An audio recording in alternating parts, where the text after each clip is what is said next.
fülű, a lényünk tán egy ügyű, ám olyan nagy erő, hogy a dobozból kitör. Elhuncsút a szentem, a cenzort hívom, mentem.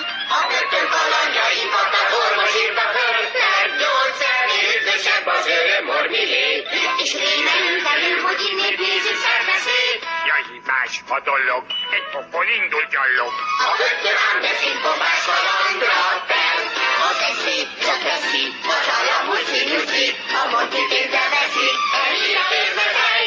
Bizonka és magány, szédüli a hivány. Zsermó, a mokány, és Dodó a talány. Az ügye egyetemen szerez magas diplomát, és trükkösen a vadkalandok során vezet át. Itt ülünk, itt öcsi, a gyerő minden kicsi, itt hallsászóval hirdetjük kalandra fel. Rögtön És kalandok. itt kezdődik el.